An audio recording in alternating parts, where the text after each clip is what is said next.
Hi, Steve. Can you hear me? Yep, I got you, Anthony. Okay, good. I hear you also. Good. Thank you.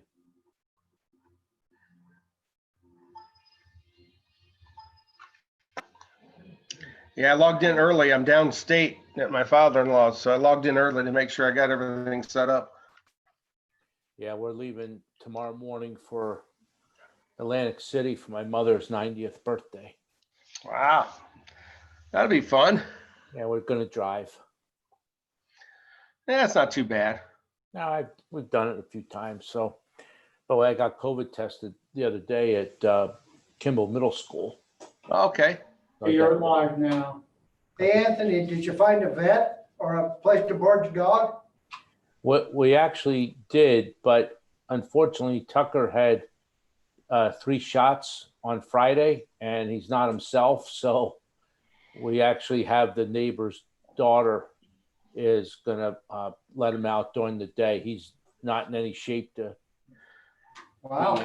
any daycare facility. Yeah. Well, that's not good. No, it's really sad because he's not that energetic to begin with, but he's like a rag doll now. Huh. So Is he an older dog? yeah, he's 7 in August. Okay. We took him back to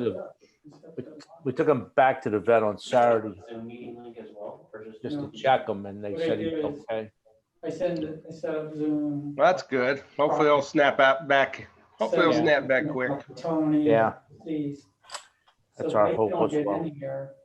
If anyone's gonna be a public speaker, I give them the Zoom link, but everyone. John, you're really loud. Oh, okay. Who, we are? Yeah, you're really loud. We're right next to the That's, speaker. that's because we're really important. Yeah.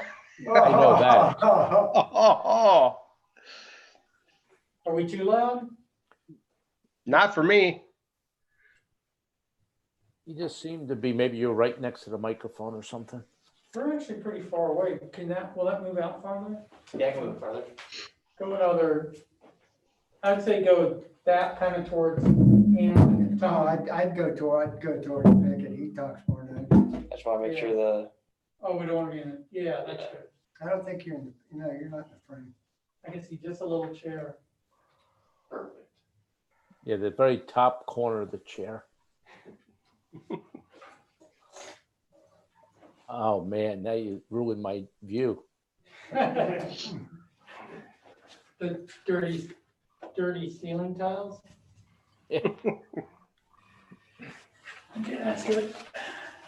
I gotta do some lighting. So if you want to go play volleyball, that's fine. Okay. I'll let you know. I'm gonna, when these guys start, I'm gonna step out and call Kaylee and see if I can get her lined up to start on this website at the end of the month, at the end of the week. Okay. Yeah. All right, sounds good. Yeah, just send me a text or an email on an update for that. Okay, all right. All right, see you later. Thank See you you. later.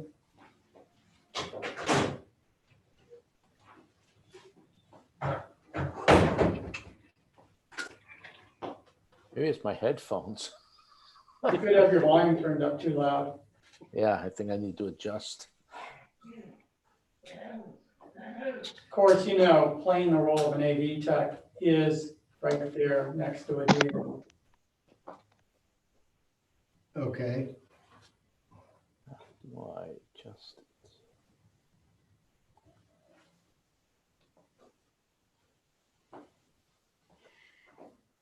Good evening, Ed. Mr. Harney. He doesn't have his volume working. He's not on mute. I was gonna get a couple of these blank signs so we could write something in.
I'm not gonna walk around and trip over those.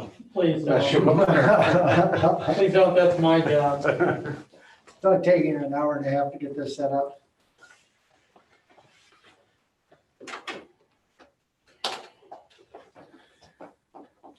Don coming today?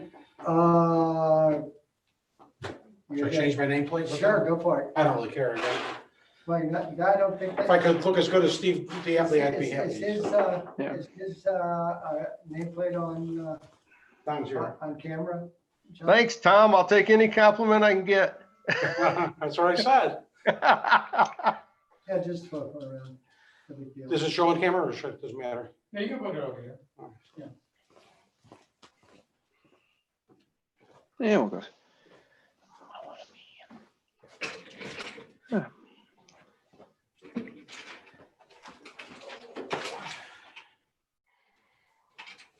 For some reason I couldn't open, I got your email that, the agenda, but I couldn't open the packet and it never showed up as like an enclosure, That's weird.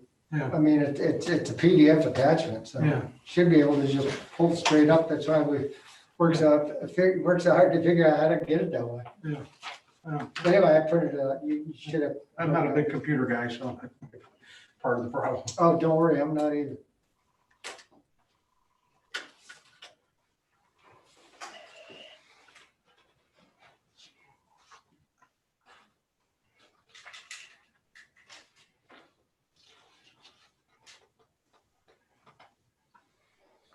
Go more times. Tom's more scenic than I am, or I don't need to be on here.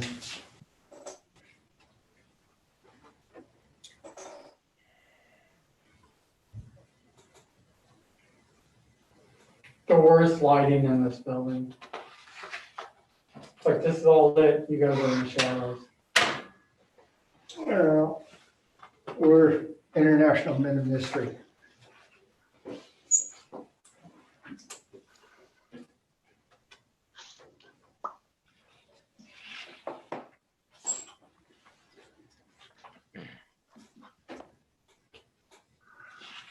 So is that Mr. Schuster? Is that, Yeah.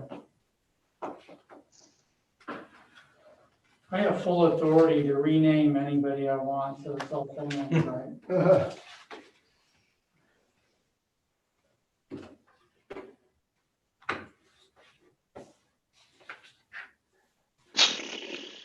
Well, if you're gonna do that, I get the name Grumpy. John, how far did you guys ride? 51 miles. Crazy. Figure 75 and a 75-mile ride in September and 100 in October. You want to come? Maybe the 75. You know, we always pause to pay homage to where we almost lost our village president. Oh, okay. Light a candle. He took a 51-mile ride today, and he thinks he's a Godzilla. Who? Lawrence. 51? You couldn't do 100? No. Because I only planned on doing 15. Oh, Well, he's riding that tractor that he has. okay. Those are, I got those for when I got bored in meetings at Zurich. And I was able to use 2 of them in one meeting and then had to talk to the senior counsel about my attitude. So you can feel free to use any of those as editorial comment throughout the meeting. Okay. So where'd you go for 51 miles? Lake McCallum? Yeah, up north, past McHenry. Oh, So we went up there and then we just ran out of I time. could do Huh? 50 to IHOP and back. Yeah, And it takes like a loop through Saddle Club and I'm like 50 on the dot. we went right, we went probably 10 minutes past IHOP. Yeah. It was too crowded to go in. But he did go through Stern. Yeah, we did start. Don't do that. It was completely dry, it was clean, It's an accident waiting. to All it happen. takes We is- went so It's an slow. accident waiting. to It happen. takes one bird dropping or one guy, or one bike coming the opposite direction. No, Or we one walker, Yeah, or one walker. went- we especially went, coming back south. well, If you get them on the last hill. well, Greg Eman was with me, he's the one who went down in front, he went down because the guy in front of him went down. And I had used all my Band-Aids and gauze, patching them up. So I told him I completely reloaded, so we're good to go. We were very, very careful. So feel free to crash. Is that what you're saying? Just when you go up there, what is the road? Crystal Lake Road, I think is what it's called. It goes over, and you go back up by the school district to get the trail. Yeah, Okay, if you stay on that road, straight on out, there's a four-way stop. Well, it's a stoplight now. Take the that's take a left, Yep. it's Terracotta Road. Terracotta Road will lead you all the way up. And you'll come down by, Stearns Wood. And you'll be free of it. You'll make a left-hand curve and there's trail. And you're off to. That's just up there, but it's just,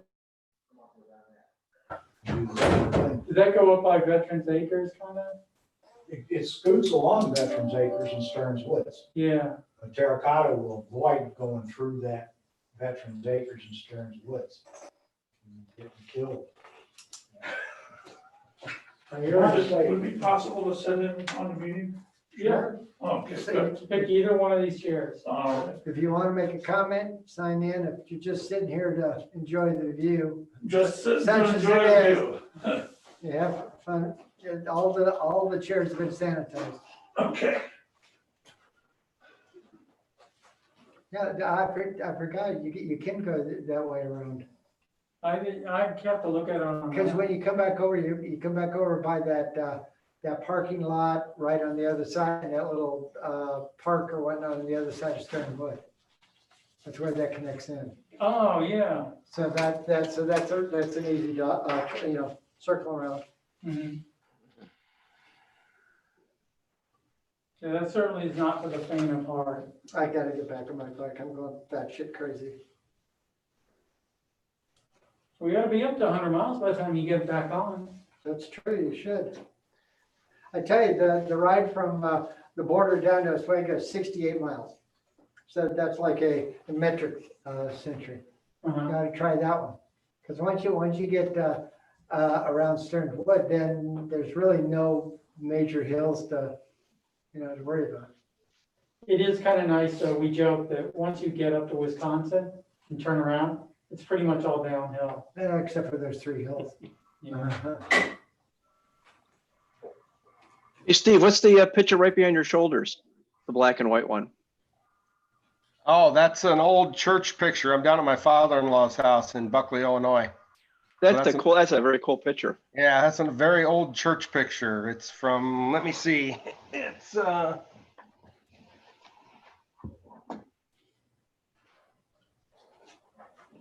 that's from 1920. Wow. That's very cool to have things like that. Oh, yeah. So my father-in-law is like a historian of the town where he lives. He has pretty much the whole village, Can you see that? whole village history. Cool. For some reason, I was having problems, so. I just posted it like 10 minutes ago. uh, Because I have to get this part going before I can put it out on YouTube. It take probably get on about quarter after, yeah, okay. but it's streaming right now. Well, I'm here. Yeah. There's no delay here, or not very little. The picture might get a little corrupted again. There's no.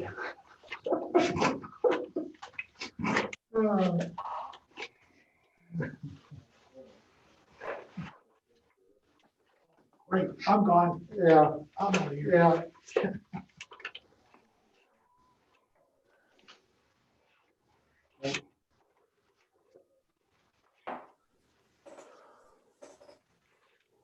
Just gotta stop up at Hobby Lobby or one of those places and get some blank, one of those. Oh, so Jesus, the other, I didn't see it.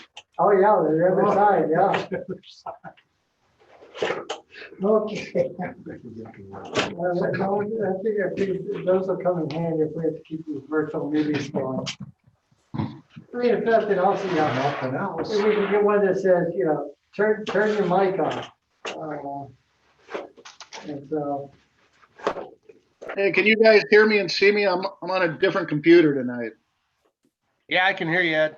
Okay, see me? Yeah, Yeah. looks and sounds good. What are you on? Okay. What you using, Ed?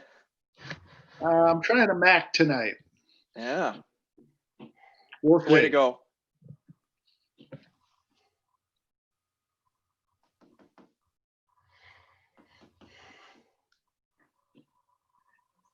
I think that you may want to use one of those, hold that up while you're talking with the lady that wants to pledge allegiance.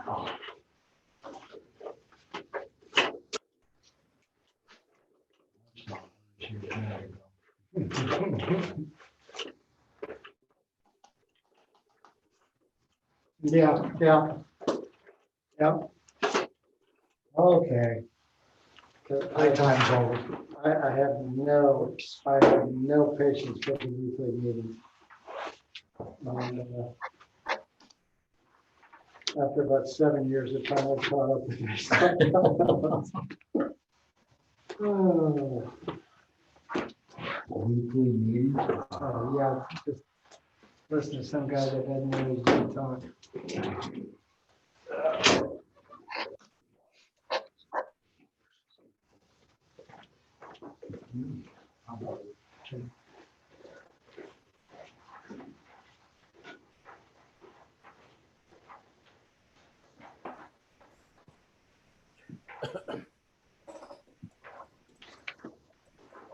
Thank you.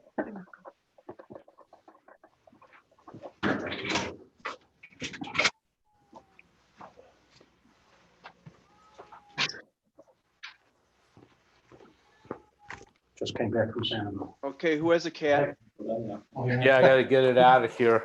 No, it's fine. I got to enjoy it.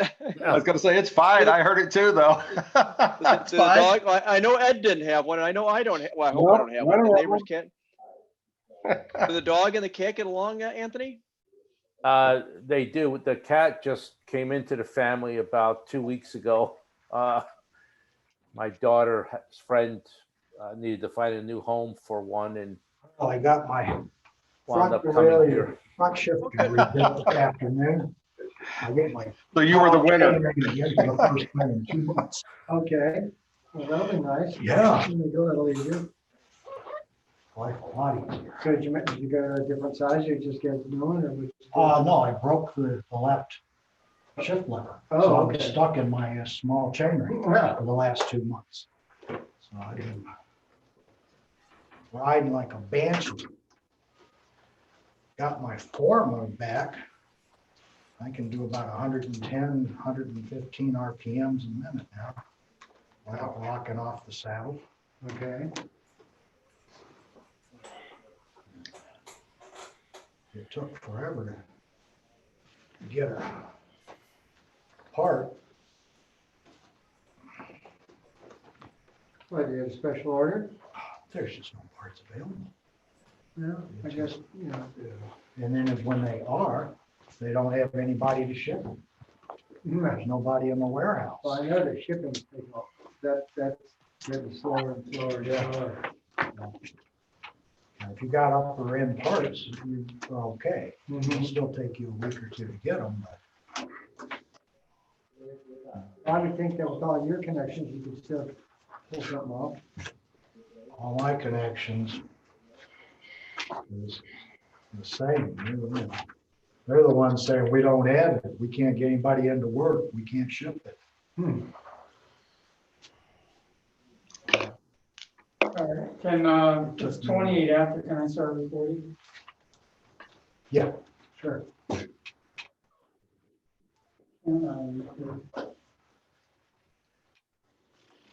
This is where we're gonna keep it clean. It's live, behave accordingly. It's reserved for posterity. Yep. July. Maybe YouTube can.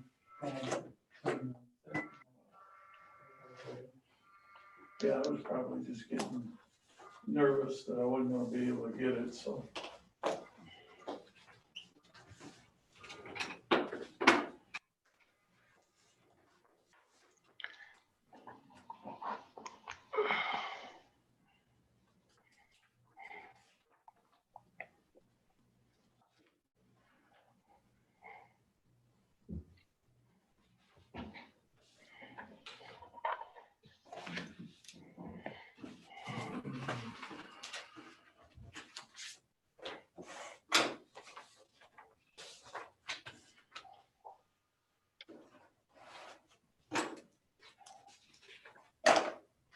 Did you hear from Don at all today? I heard from him last week. Like, I think he picked up his packet.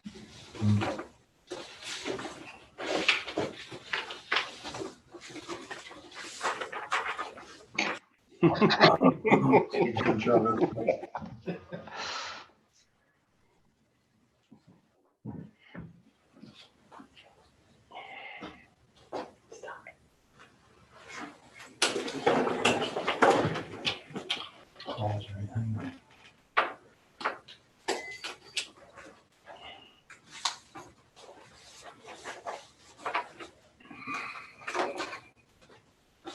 Okay, 7:30, call the meeting to order. The OMA checklist, there is at least one of the public body members present here at Village Hall. I have noted that the governor has extended the executive order until August 22nd, making the virtual meetings possible once again. We will go through and verify those who are here right after the Pledge of Allegiance. So let's have the Pledge of Allegiance.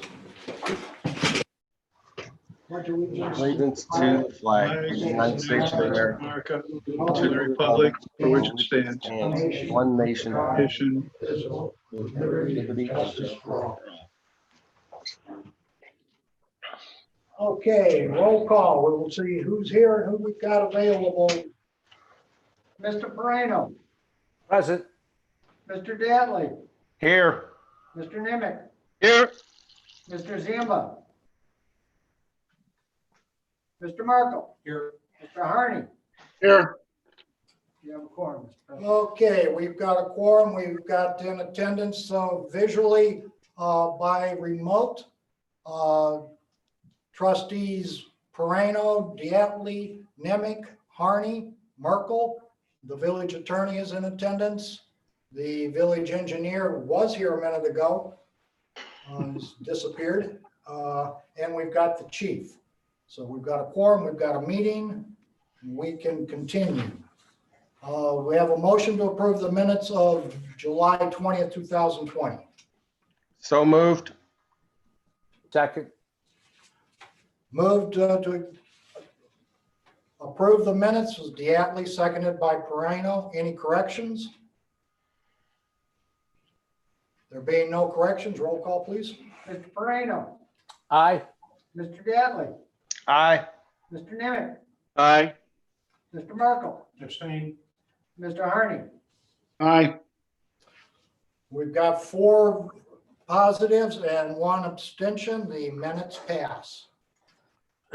Okay, moving on to the president's report. We missed something.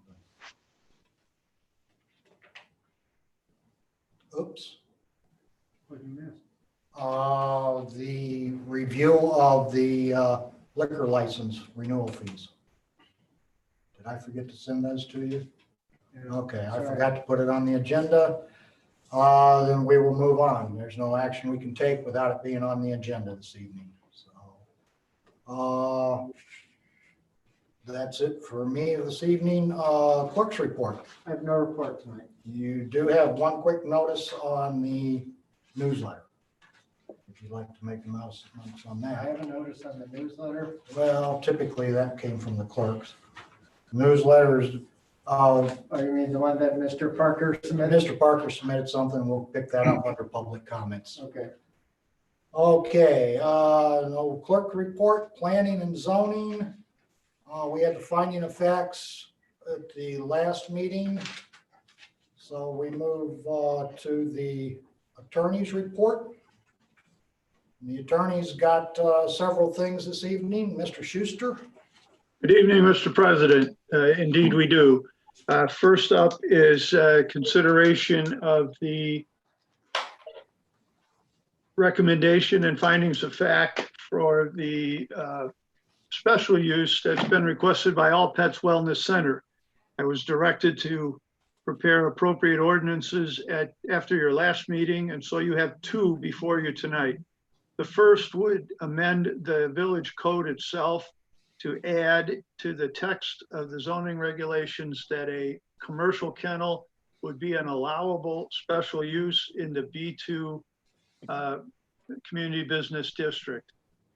If that were to be enacted, then the second step would be to consider allowing such a special use at 1001 West Main Street in the village. For that, you had two drafts of an ordinance. The earlier one has been superseded by one that I published this afternoon after hearing from Ms. Detmer on a couple of points. There are numerous conditions for your consideration should you determine that that special use ought to be allowed at that address. Understand that All Pets Wellness Center proposes a number of permitted uses in that building, including a veterinary clinic and surgical center, a dog grooming business, its offices and a conference center, and a small cafe or customer gathering place, I guess, is to say, on that, and a retail store on that site. So the only special use would be the daycare and boarding that they also propose. Any questions? Questions at this point? We entertain a motion to approve this, creating a new special use of a commercial kennel within the B2 district of the village. Are we going to do the text amendment first? Okay. So moved. Harney. Second, Diatley. Okay, we have a motion by Harney and a second by Diatley to approve the ordinance amending the zoning regulations to create a new special use for commercial kennels within the B2 district of the village. Any comments, discussion? I have a question for Mr. Schuster. What we're doing is we're amending the code to allow commercial kennel. Will commercial kennel, is it described anywhere what a commercial kennel is exactly? Yes, it is. It's a defined term in the zoning regulations. Okay, so it's in our regulations. That's just my question. Correct. Okay. So which one are we vote? Sorry, I thought you're done. Go ahead, Joe. Go ahead, Joe. Are we voting on the special use allowance now, or are we just voting on to allow kennels? First, you have to put it in your zoning code that such a thing exists. Okay, so I thought. You can't grant it until it exists. So you're Just going want to to make sure. Steve had said Yeah. something there. I was confused. Yeah. So one step at a time, please. So there's somewhere in the code, there's a definition of what a commercial kennel is, and what these people are proposing falls within that definition. Yes. Okay. Thank you. Okay, any other comments, questions, discussion on the addition of a special use to the B2 district? If there's no more conversation, roll call, please. For the record, this is 2020-8. Roll call. Mr. Moreno, Aye. Mr. Diatley, Aye. Mr. Harney, Aye. Mr. Merkel, Aye. Mr. Nimitz. Aye. There being 5 ayes and no nays, the motion passes. The commercial kennel is an allowable use in the B2 district of the village. All right, then the next step would be to consider whether you would grant such a use at 1001 West Main Street in the village. And I direct your attention to section 2, which contains various conditions A through P that would apply to this property and that use at that location. Okay, we have a motion to approve the ordinance granting a special use to allow for a commercial kennel at 1001 West Main Street in the B2 district of the village. I'd like to make a motion that we allow the special use for the commercial kennel at 1001 West Main Street in the village of Sleepy Hollow. Perino. Second, Diatley. Moved by Moreno, seconded by Diatley to approve the ordinance granting a special use to 1001 West Main Street. Any further comments, questions, or discussion? I had just a couple questions for Mr. Schuster again. I apologize, I was not around for the hearings. I was out of town for the last 2 meetings. So maybe this was already taken up. Initially, with the ordinances we had today, the original one that was in our package listed the owner, and now the new one lists the lessee. Does the owner come on this at all, Mark? Or? Well, yes, the owner consented to this zoning petition, number one. Okay. And of course is aware that he intends to lease the property to this user. And the one thing that's also directed to the owner is that Midway or Maxway Motors was ordered to install a fence around the stormwater detention area that is on the back side of this property. That was never concluded. So that condition is repeated here.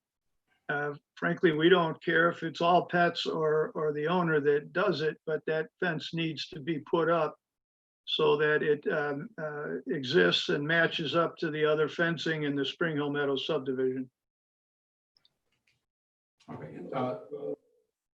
Then the one question I had under those the conditions, the E, all pet wellness shall develop a plan for the processing and removing of wastewater used to clean the kennels and outdoor.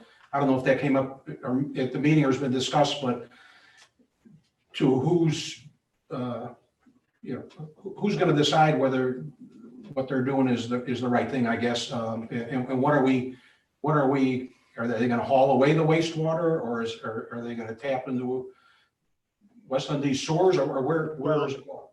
Well, that's to go with the last first, that's to be determined, first of all. And secondly, it will lie with your building official for now, perhaps subject to review with the engineer as to if there's an effective plan that's proposed.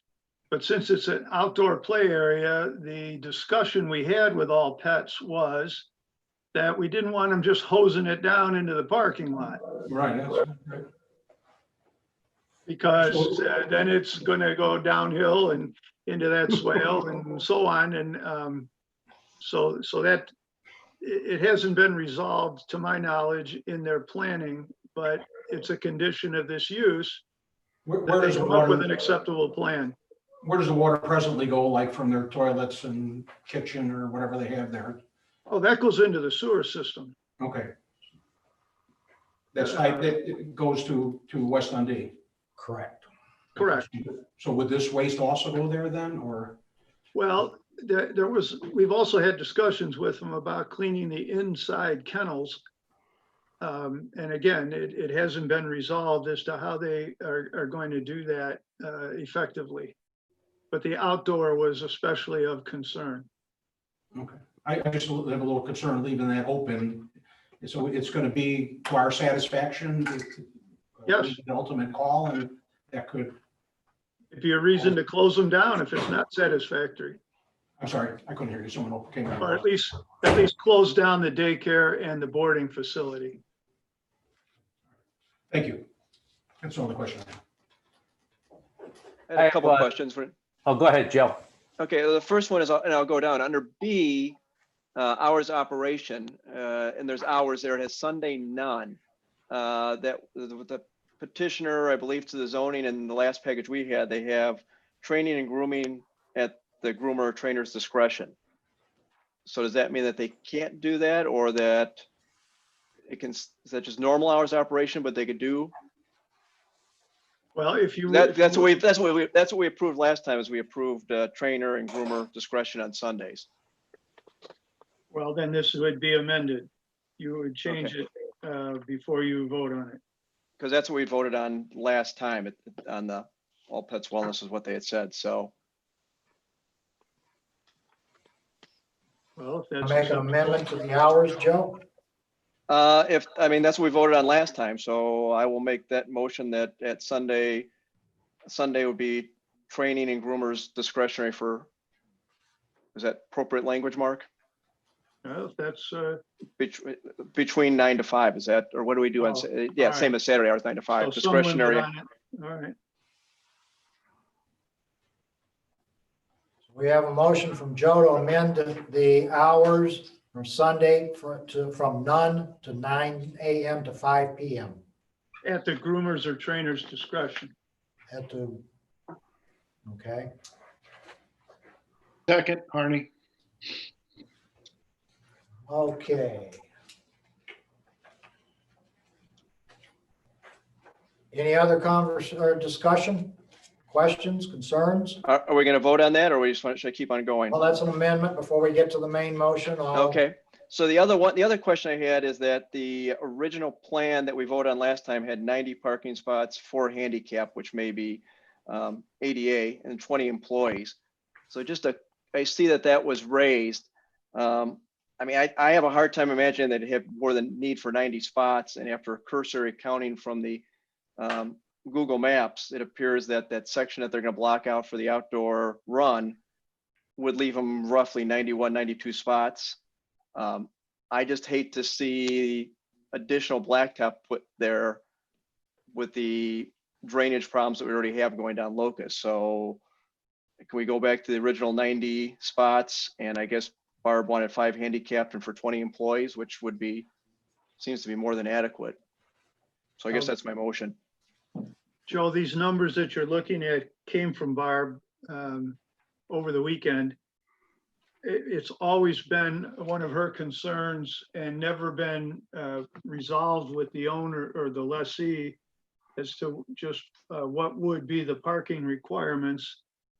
They have some opening numbers before they anticipate ramping up the business, and then they have some ultimate numbers when they hope to be running full scale. I didn't count these spaces again today. There's 2 issues. I guess there's 2 issues with that, and one is they'll lose some with their outdoor recreational area, but secondly, those spaces on that property are not adequately sized. If you recall, we allowed Midway Motors to make them smaller since they'd just be parking vehicles for show rather than regular parking spaces, so that they're going to lose some spaces when they properly size them as well. I thought they had well over 100 though, even with a better But if you size. take out that chunk on the east side of the building where they plan to put the run, you lose about that many spots. I mean, that, as I said, so at those smaller spots, they came up with like roughly 94 and 20, I think is what they have there now. So even at those numbers with increasing the size and then taking out the spots for the outside dog run, it seems like a couple of things. I guess it's up to the board, number one. Number two, you may want to consult with Ms. Detmer about that before you, to see what her bases were. She has been concerned about the number of employees and parking spots that are required there. And I really can't speak to it other than to refer it to her. Okay.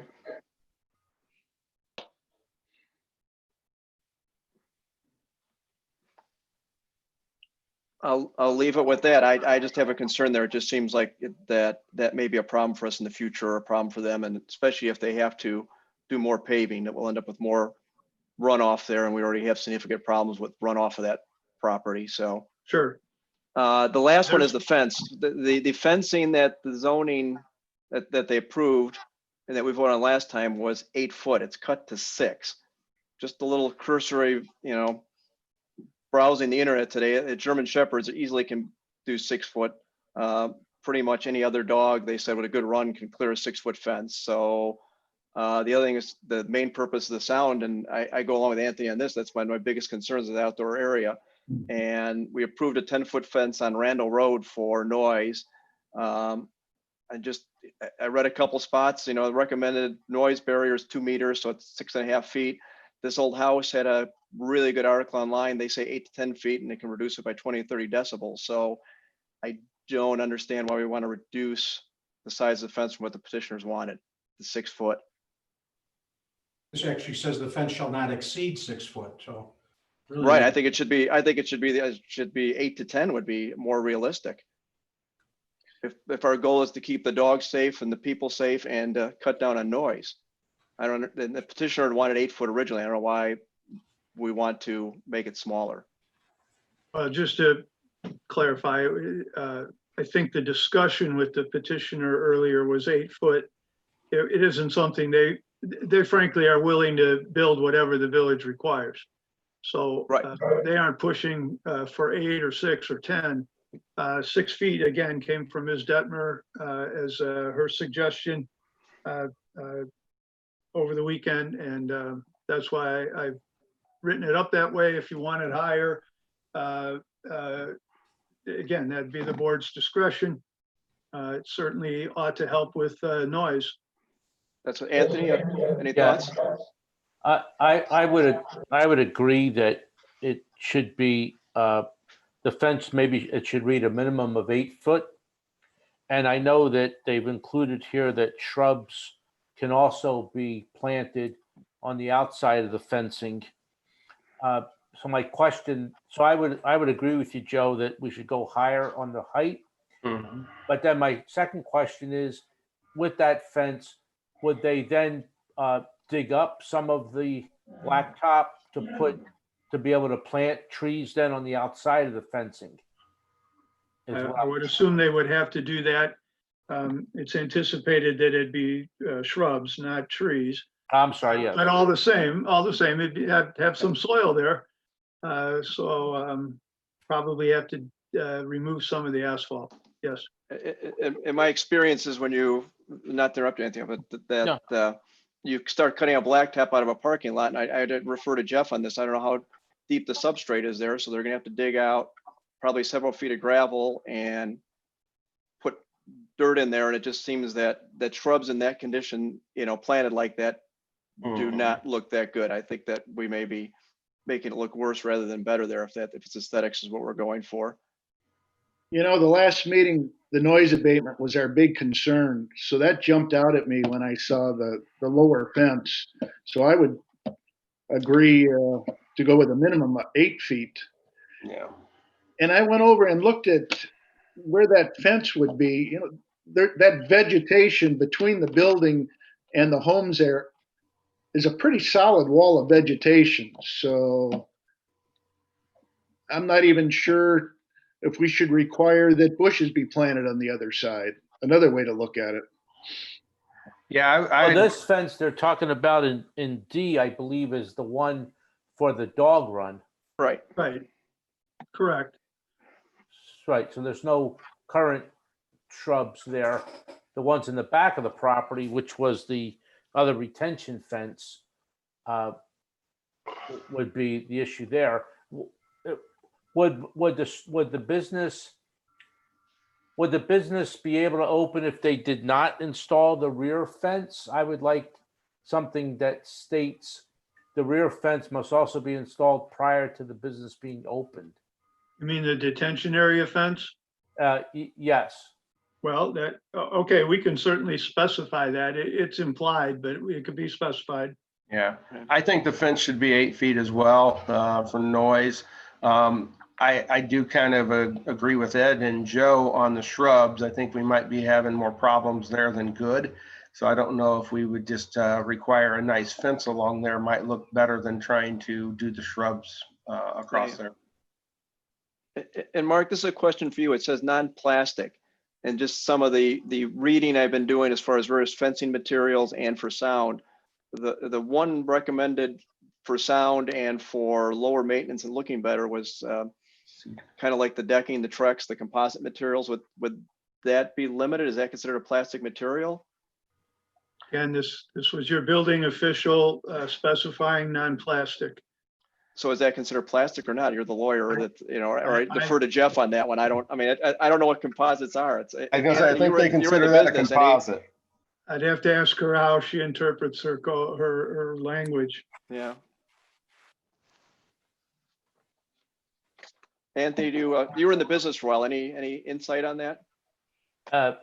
Normally, when you would see the white plastic fencing, that would be in its own category as opposed to the man-made composite material. So there would be a definition issue there, but perhaps she may be, and maybe the reference here is not the white plastic, but something more upscale. But that would have to be determined. Okay. So if we're looking at section D, then we're thinking of making it a minimum of 8 feet. And then are we also suggesting that the stockade type design and eliminate the non-plastic material? Well, I think that And I would not, eliminate the I'd not shrubs? want to see one of those cheap plastic fences, but I would say, I hate to word it in a negative. Yeah, well, I think we'd have to try to find some industry standard words that describe the fencing materials.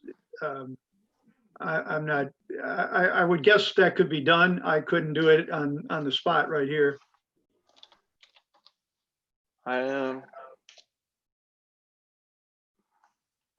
If you Google composite, it kind of comes up. So and if we could go with the fence at least 8 feet in height, shall be a solid stockade design Or composite material? of composite or wood material, or do we want to, and just eliminate the shrub sentence? I would agree with that. Eliminate shrubs or say may? No, I just eliminate it. Okay. I would agree with that. So I'll make that a motion then. How's that? Okay, you want to amend section D, the fence shall be a minimum of 8 feet with a maximum of 10 feet and shall be of a solid stockade type design. Of wood or composite material? What about metal? I think non-plastic is sufficient. Yeah, I think that's Everything else. sufficient. Well, but Mark said it's a definition thing. So is that they consider, I mean, composite technically is a plastic, I think. I thought Anthony kind of gave us a little idea of what plastic is and what composite is, so.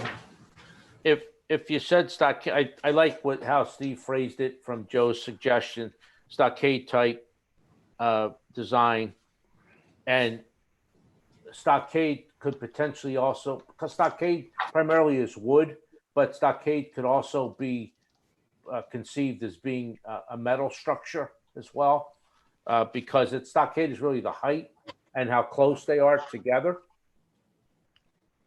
Well, and maybe we shouldn't eliminate metal because the fence at KinderCare is metal, and that it seems to require less maintenance and look better. Well, may I make a suggestion? If you say stockade type design of metal wood, or acceptable composite material. And then y'all can take, if they'll submit a plan or a proposed product, and you'd have a veto. Okay. I agree with that. That's my motion. That covers it. Yeah, thank you, Mark. Okay, the amendment is the fence shall be a minimum of 8 feet with a maximum of 10 feet, and it shall be a stockade type design of metal, wood, or composite material. Acceptable composite material. Acceptable. Acceptable. Thank you. Acceptable composite material. All right. So Mark, going back to We got it, right? we got a second too, right? I Okay. have a question. So there's two amendments that are on the Two table. amendments, I've got 2 amendments, and I got the main motion. So Mark, let me just ask I got a question for. one last question for you, Mark. On the spots, since Barb is not here in her rationale and the petitioners aren't here, would we be able to easily correct that in the near future if we found out that somehow this is unacceptable for any of the parties? We could bring it back at the next meeting. Okay, and amend it. It doesn't, okay. It was my concern that perhaps they wanted the shrubs because it hid it a little more or muffled the sound a little bit more, you know. People wouldn't go maybe up to a fence and touch the fence to pet the pretty little dogs or whatever, big dogs. I think you can always put shrubs in. Put in the shrub. Did we put that in there, or did the lessee put that in there? I believe Barb put that in today. The village put that in there. Yeah. I'm sorry. And certainly, Mark, there's nothing prohibiting them in any of our codes or otherwise for them doing landscaping that's approved and adding shrubs on their own accord, is there? That is correct. Yeah. They could always do it on their own. Okay. Okay, anything else with the ordinance that, No, and Mark, do you know, the number originally said 100 boarded is what we voted on last week. This is 40, 30, and 50. Do you know where that number came from? Do the petitioners know that number? Those are numbers that arose from our meeting with them prior Okay. to That's good. your last meeting. Okay, perfect. okay, no further discussion. We've got 2 amendments. On the first amendment, we have, let's see, Joe, you started the second amendment on the fence. Who seconded that? Diatley. Diatley? Yeah, Okay. my second. Excuse me, Harney. Harney? Okay. On the amendment of the fence, it shall be a minimum of 8 feet with a maximum of 10 feet. It shall be a stockade type design of metal, wood, or acceptable composite materials. Roll call, please. Mr. Daly, Aye. Mr. Harney, Aye. Mr. Merkel, Aye. Mr. Nimitz, Aye.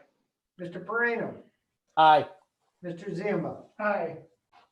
Okay, on a roll call vote, there were 6 ayes and no nays. The amendment passes.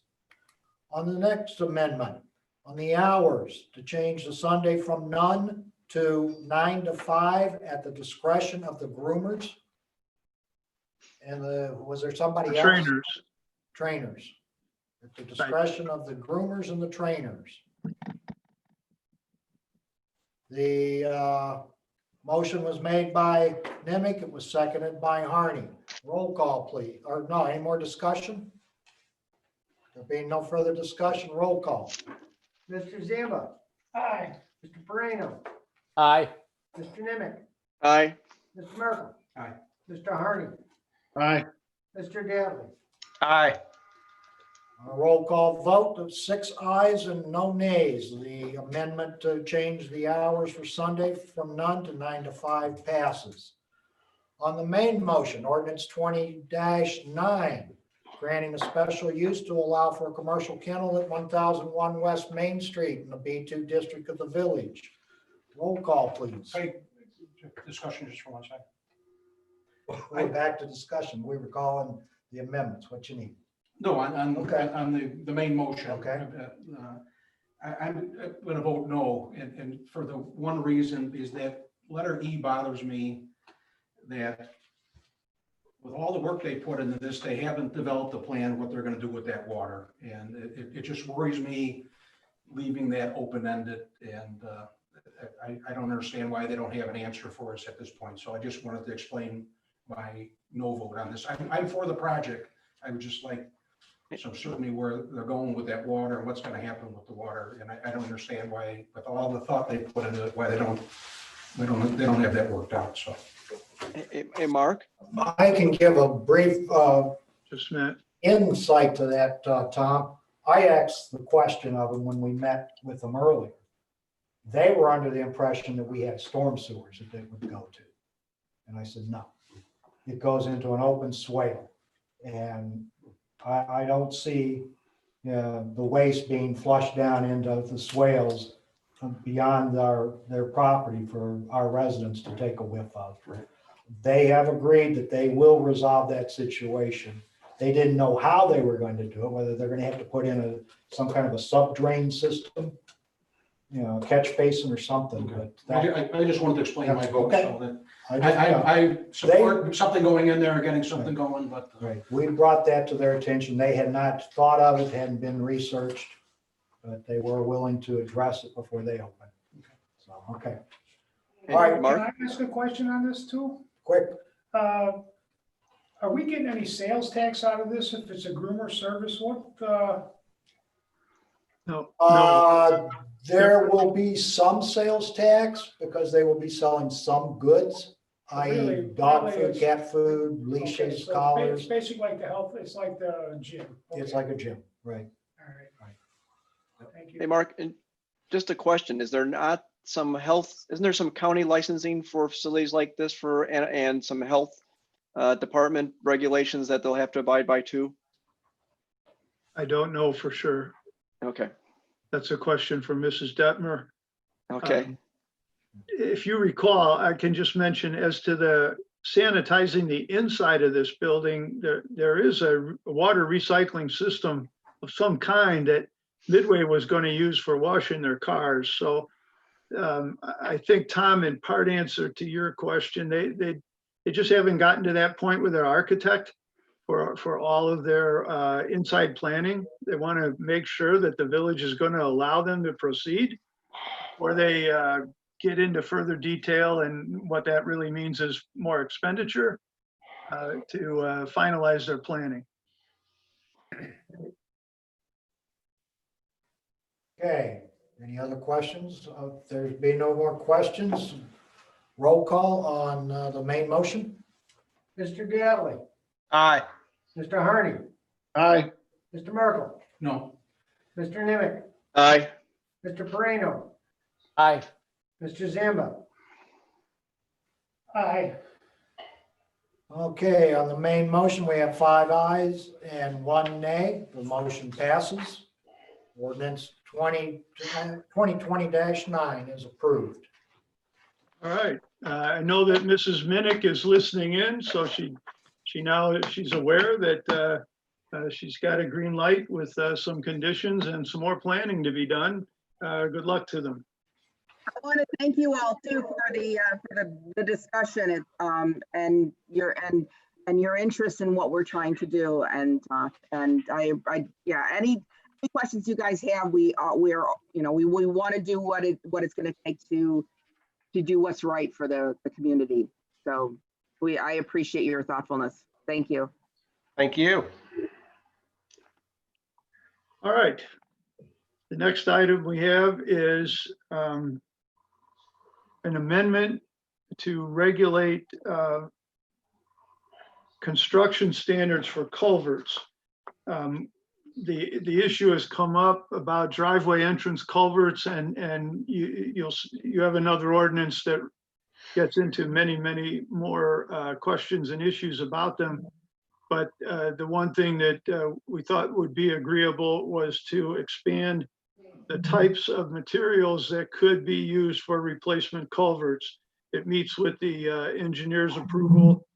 These are standard materials, as I understand it, in the current world. And adding also a proviso that when it's needed or deemed appropriate, that there would be some erosion control measures added, either flared ends or riprap or whatnot, to manage the future of the swale that's involved. Now, my own driveway culvert is fairly level, so it's not an issue, but if you're a little farther down the hill, water comes out of there pretty fast and needs to have some measures taken to preserve the swale. So this ordinance is just to address the types of materials and the erosion control measures that might be taken for replacement of mostly a driveway entrance culvert, although it would apply to any other culvert that might exist somewhere else in the village.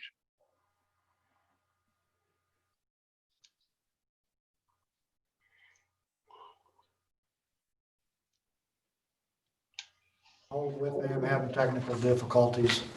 All right. Should be 2020 number 10, I take it. Yes, that's correct. Is this the one that amends section 6-1-4 or 9-3A? 9 Jeff, where are you? 9, I believe it's 9.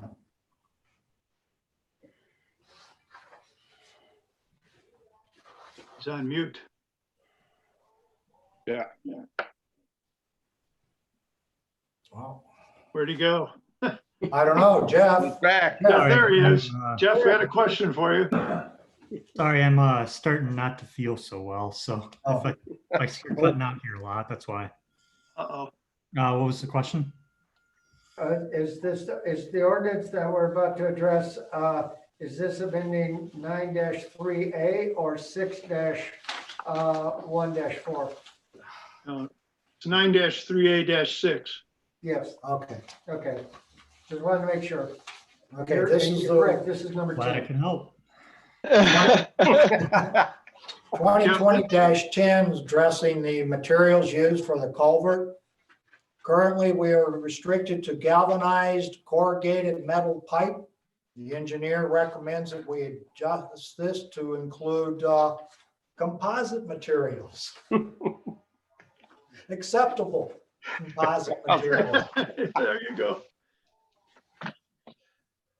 So we have a motion to approve. So move. This is Joe. Second, Steve. Okay, we have a motion by Nemec and a second by Diatley to approve the change of the materials to that can be used in culverts within the village. Any further comments, questions, or discussion?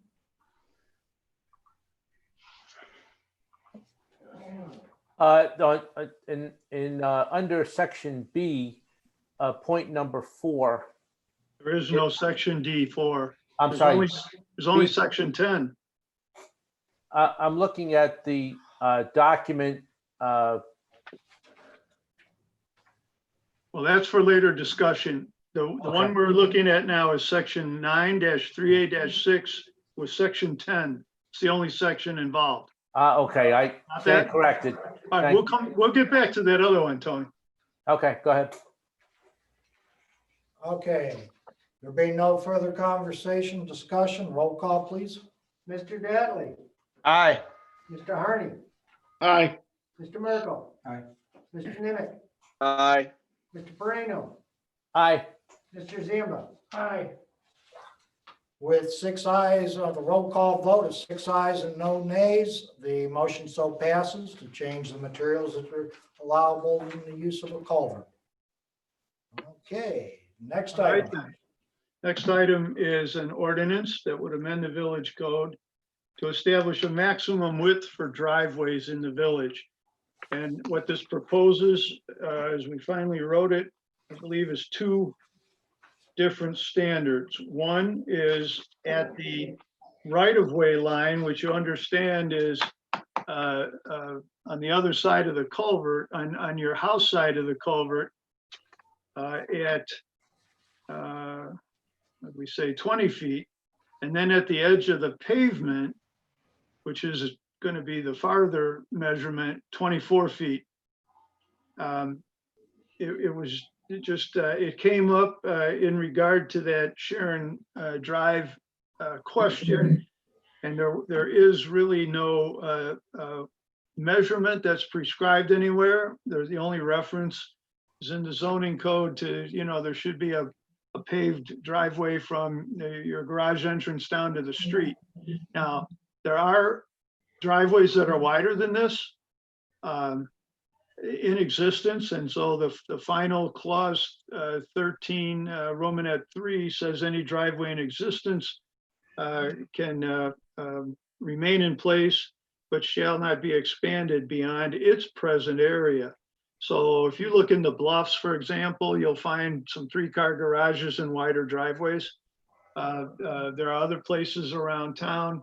You'll also find some that are even narrower than the 20 feet that are prescribed, but it's an attempt to establish some measurement for future reference. This is 20-11. Okay, we have a motion to approve 20-11. So move, Harney. Second, Joe. Okay. Moved and seconded. Any further comments, questions, or discussion? I have a couple questions. I'm sorry. It says each residential property shall be improved with a paved driveway from the entrance of the garage to the edge of the street, which driveway shall not exceed 20 feet in width at the edge of the right of way. The way this is written, it would sound like if I had to come up, which I actually do, come up my drive and turn into to enter my garage, do a 90-degree turn, that I would only have 20 feet to do that. That's not its intention. Okay. There's only 2 places the measurements are made. For example, I added a third space for an outdoor parking spot for my teenage son's car when he was here, and to make a better basketball court for my boys. That's not at the right-of-way line, and it's not at the edge of pavement. So it's not my up the driveway. Okay. You have any width up there. You can put in a turnaround, extra space. If you look in town, there's a couple of places where there's up to 4 cars parked on the side of a driveway on a little extension. Right. That's why I specified where the measurements would be made. So whatever you have by your garage has to taper down at the roadway. Okay, and then another question, Mark, say if I have a blacktop and I decide I want to put pavers in and I'm wider than the 24 feet, am I going to be able to put the pavers in, or are they going to, is the building inspector going to tell me that the new drive has to be narrower? The rule for pavers is in Roman 2. Just say they rip up my blacktop and I want to put a new base in, a new blacktop, I can keep it the same width, or am I going to have to cut it down? If you would be able to put in the same width if you're wider now. If you're wider now, it's, all right, so not just putting another layer on top, but actually say ripping it up, they're going to, I'm worried like the people up in the bluffs, if they have a 3-car garage and they like to be able to pull in and out. If they decide to do something different, they're still going to be able to keep that same width. That's my question. That's the intention of Romanet 3. The driveway in existence, if it exceeds the widths of this ordinance, can both remain in place and be replaced, but they can't be expanded. So if I know there's one there that's 28.5 feet wide. If they take that out and put in some other material or whatever, they can go 28.5 feet, but they can't go 30. See, it says may remain in place but you said and be replaced, but doesn't really say. Well, I can add that if it makes you more comfortable. I'm just concerned that somebody all of a sudden has to, because they want to improve their property by putting in a fresh driveway, it isn't penalized, I guess.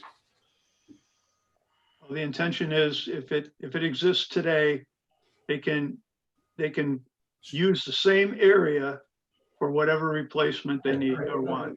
With that clarification, that's fine. Thank you. And Mark, just Tom brought up a good point, and just kind of thinking the same thing. For a U-shaped driveway, if I had 2 culverts and 2 curb cuts, then as long as each one met these standards, I'd be okay, right? There's nothing restricting you to say, okay.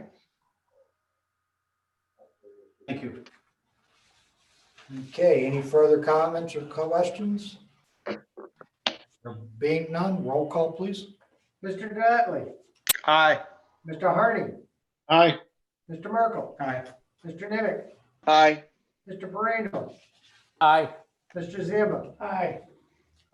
Okay, by a roll call vote of 6 ayes and no nays, the ordinance or the amendment passes. Okay, next one, Mr. Schuster. Now, there's one more. We've had some additional discussions about wing walls or retaining structures for culverts. Mr. Perino made a reference to this earlier. This is presented to you at this point really for discussion or for your thoughts. You'll see that it borrows from the regulations that you earlier adopted for architectural pillars on a driveway. The difference is that those pillars are to be on your property and not in the public right of way. Wing walls for culverts would automatically be within the right of way because that's where the culvert is.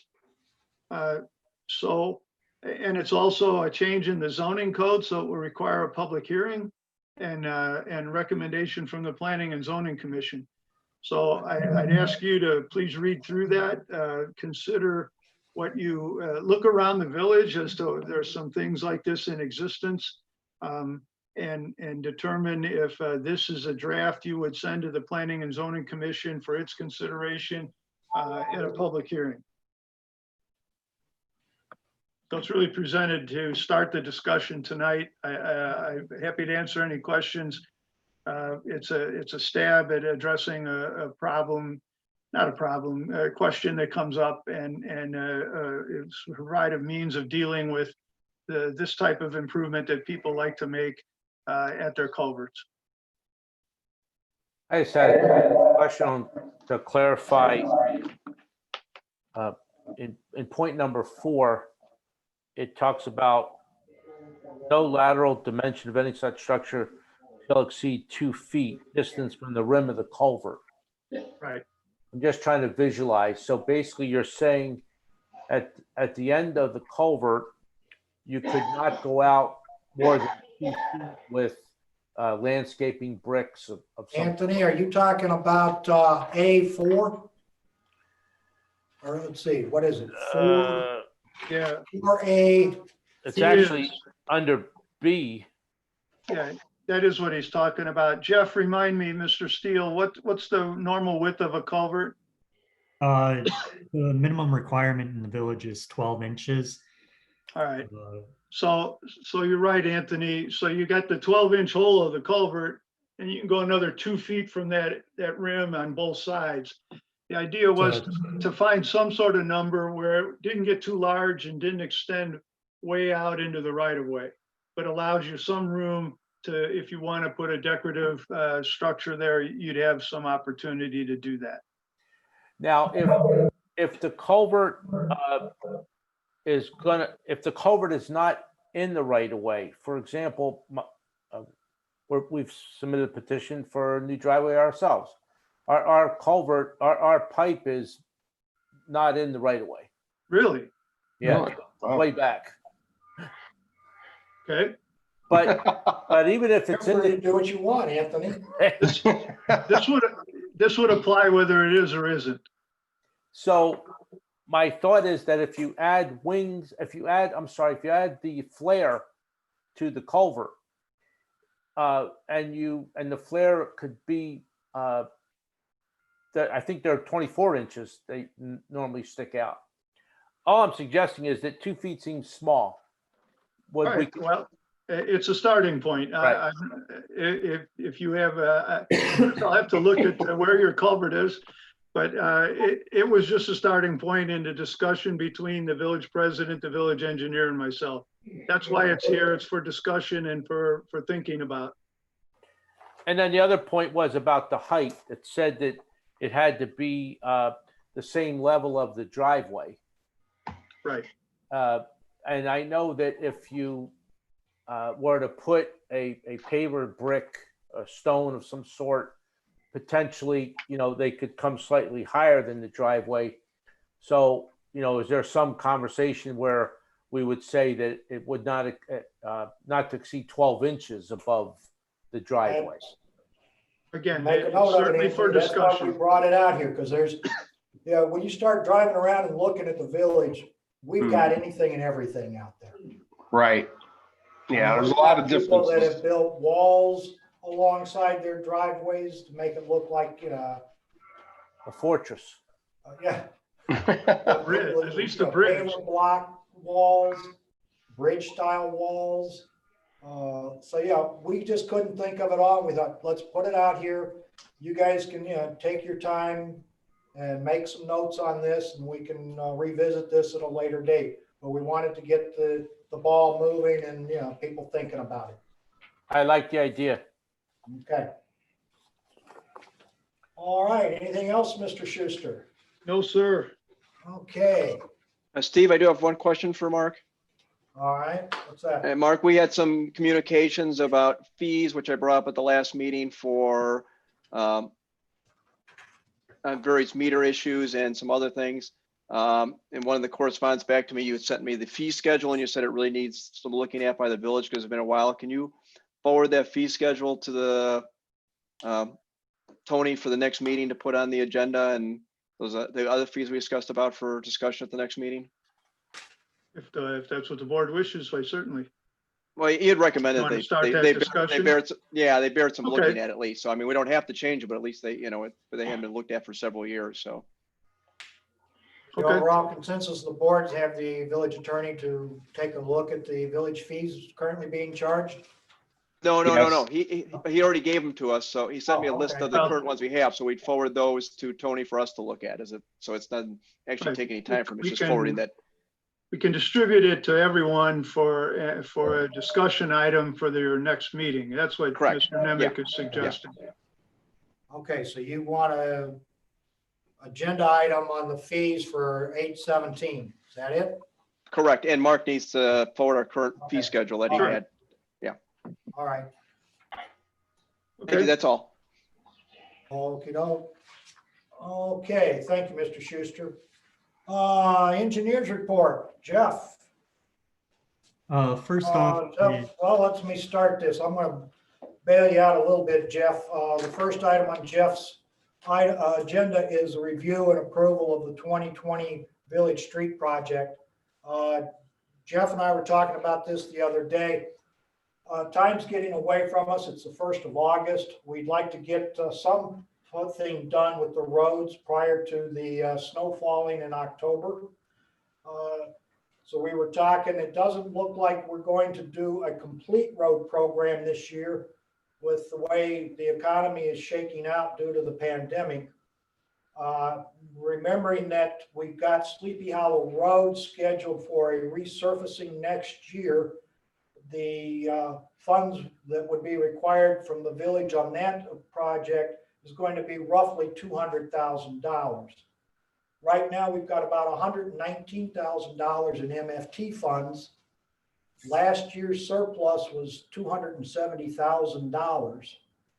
My thought is that the board could look at allowing $135,000 from general funds being used for street patching and street program this year, reserving the other $135,000 for capital funds as may be needed. And then we keep the MFT packet intact. We don't touch that at all this year. It will grow on a monthly distribution from the state, and we should get about another $80,000 from that by next summer. And that would give us the $200 or $200,000 that we would need for the Sleepy Hollow Road project. So that's my thought going into this evening, is for Jeff to be given the green light to prepare some type of a road project with a possible budget of about $135,000 from general fund, which means we can do it a lot faster.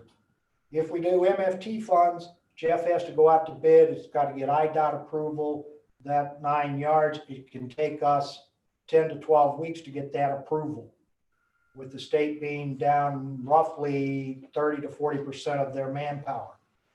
By just keeping it to general fund money, we don't have to get the IDOT approval. Jeff can go out for bid, get the projects lined up, and we can go out for bid and go from there, cutting out the 10 to 12 weeks of IDOT. What are the projects that we have planned? Well, Jeff wanted to know what his level, his limit was, how much money he could spend. To give you kind of an idea, at least as far as what we were originally planning is Willow Road is in need of some TLC, both through patching and also paving. So depending on what we plan on doing with Willow Lane in the future, though, that's kind of up for in the air, but it definitely needs some patching. Also, what needs some work is Thoroughbred. Basically that main thorough through that's through the village, basically kind of from Village Hall up to Hillcrest. And there's also a lot of various other areas that need patching. But then, similar to what we did last year, we only did what, 165,000 last year. But that included all the paving of Bro Brummel from Thoroughbred, or from Sleepy Hollow Road up to Hillcrest. I don't know whether we need that much patching on Willow, but no, in sections we definitely want to repave sections of it, just to at least get it started, especially in areas where we know we won't be doing any of the drainage work or anything like that. I think it sounds like a good idea, like you said, as long as we're not doing any areas where the drainage work is going to go. So we're not, wasting anything there. But I think the overall proposal is a good idea to move it from the general fund for the fact that we can make it happen and make it happen a lot quicker and still make things come back to the way that we need them. Is there any, Jeff, is there any difference in cost to us for materials or workmanship if we use MFT? Do we get some kind of special government discount? No, it's the same either way. Is the benefit of not using MFT funds is we don't have to submit to IDOT for their review. Is basically we can create our plans, create the specifications, then go out for bid right away rather than having to go through IDOT. Okay, but otherwise the cost for materials and yeah, it's exactly the same. Yeah.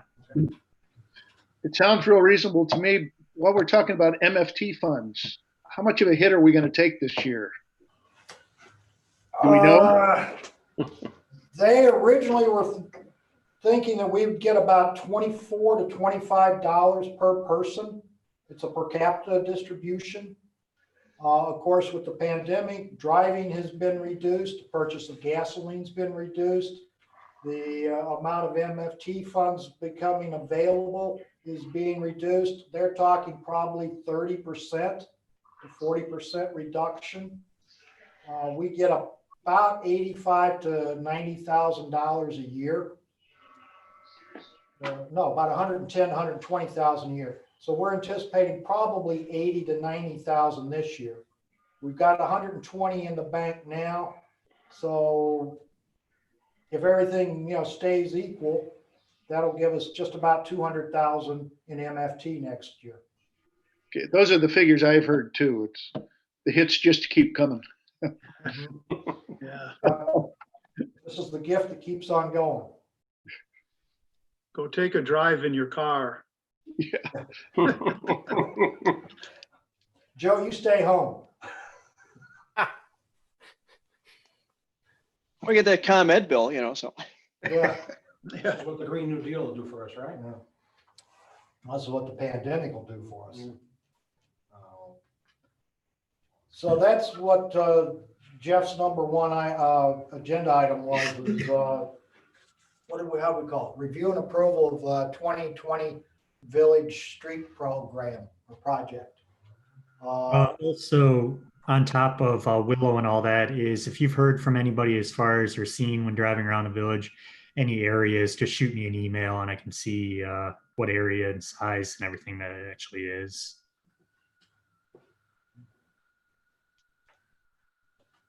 Consensus of the board.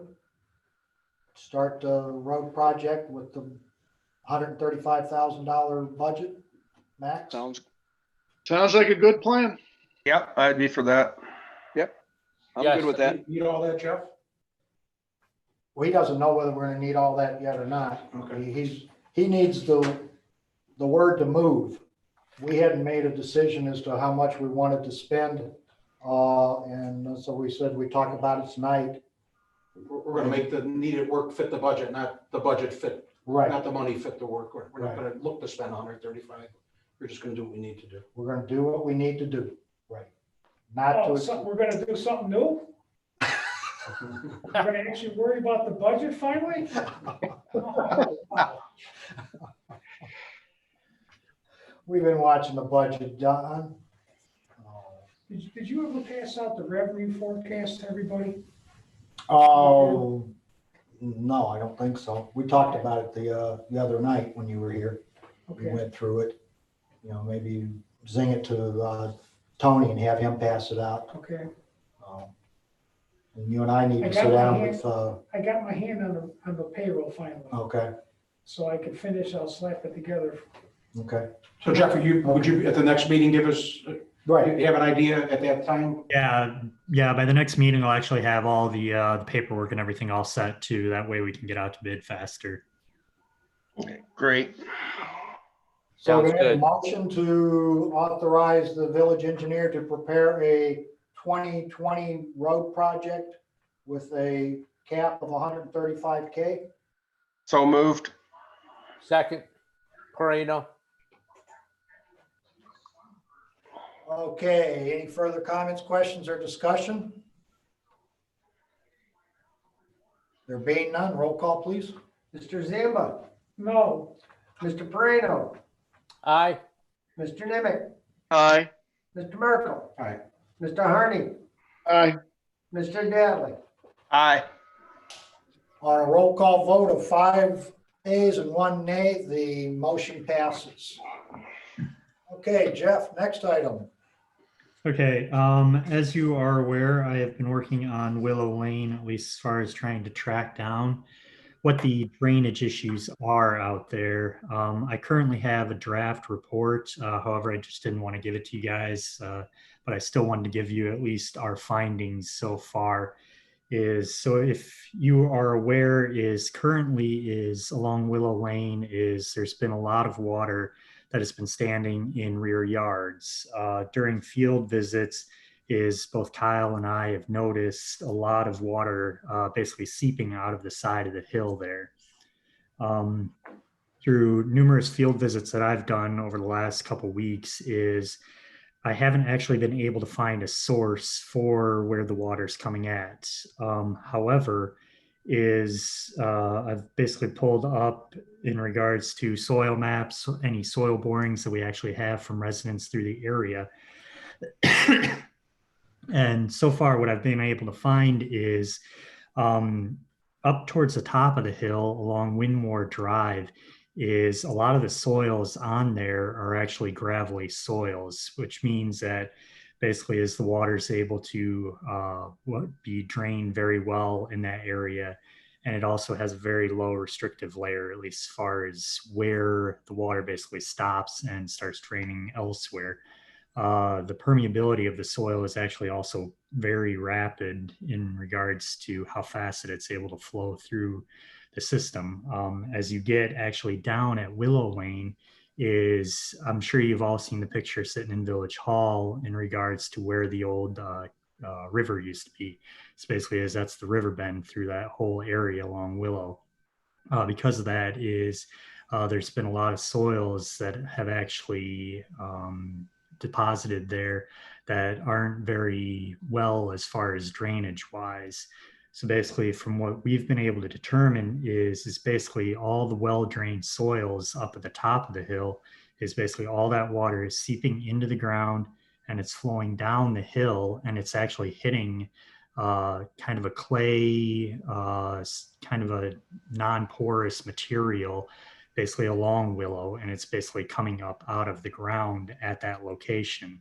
Also with the record rains that we've had over the last 3 years, and especially beginning of this year, is the water just wasn't able to actually permeate into the ground along those residences. Just looking at as far as trying to find a source of where it's at, is we weren't able to determine any area that it's exactly coming up. However, as many of you are aware, is there's numerous springs that have popped up throughout the whole village.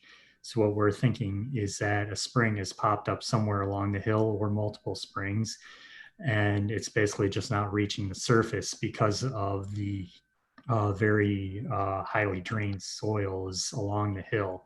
And it's just basically flowing down the hill and then popping up once it actually hits that barrier that isn't able to actually drain.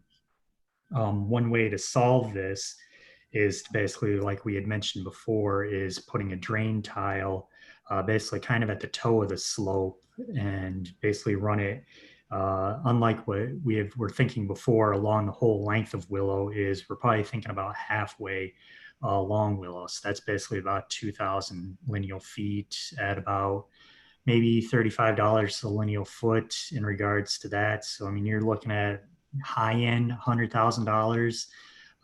Again, that's just depending on what kind of access that we have back there, and also any kind of trees or anything else. A lot of this will be in my report. I just wanted to give you guys kind of an update in regards to what we have found so far. Questions? Any questions for the engineer? Just a quick question, Jeff. I don't know if you're familiar with this, not that a lot of, at least Illinois farmers now are using, I don't want to say a trenching device, but it's a machine that goes through that buries a corrugated plastic drainage type. Would something like that be usable back there? Or are there too many utilities, other things that would get in the way? That's the biggest concern, at least as far as because in between a lot of those properties is it's very wooded in between some of the properties, and so you'd be able to basically trench that through there for a little bit, except then you'd hit the tree line, you'd end up having trees and so forth. But again, it's definitely an option, at least as far as whatever contractor or whoever ends up getting in there could actually use. Okay, thanks. Is this problem originating then from village property? Yes. Yeah, at least from what we can determine is, however, also is just looking at the soils that are actually on the residents' properties, is they're very poorly, the water doesn't flow through them very well. So basically any water that's actually coming down on there is going to take a while for it to actually seep into the ground.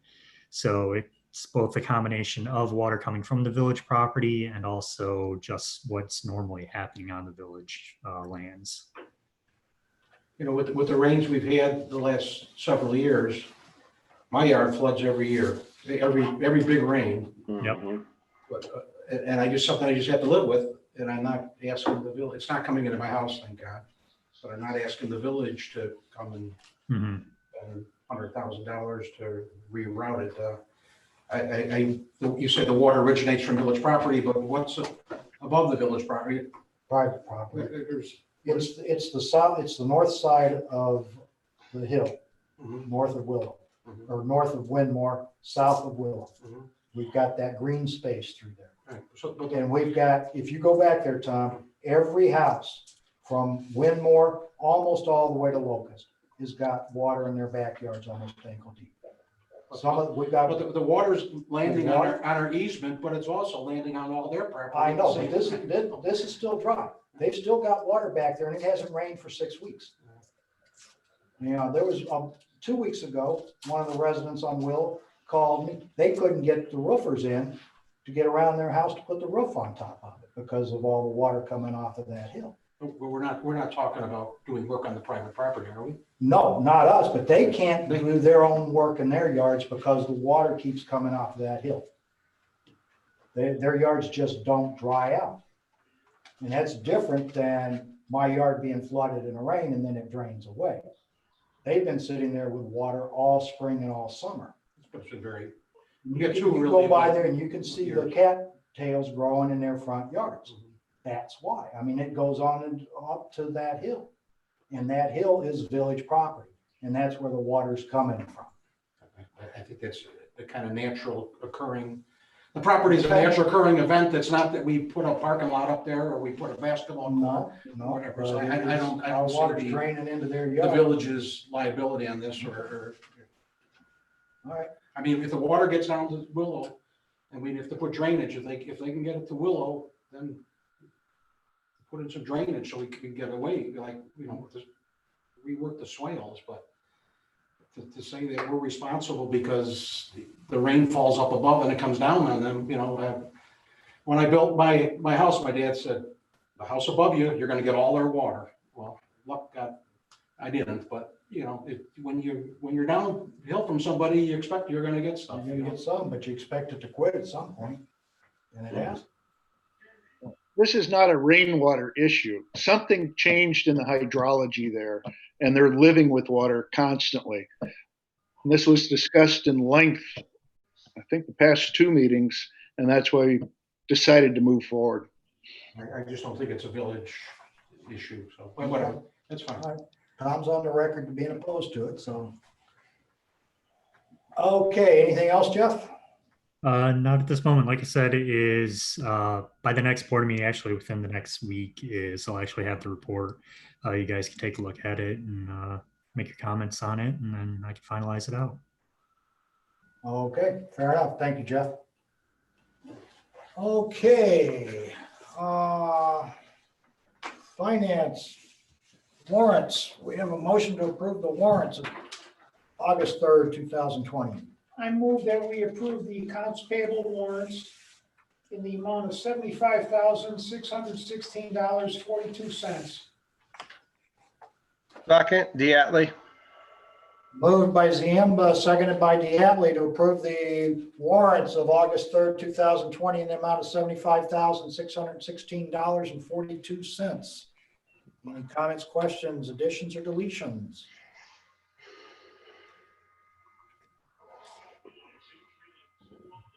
There being none, roll call, please. Mr. Zamba, Aye. Mr. Dattley, Aye. Mr. Harney, Aye. Merkel, Aye. Mr. Nimick, Aye. Mr. Borrego. Aye.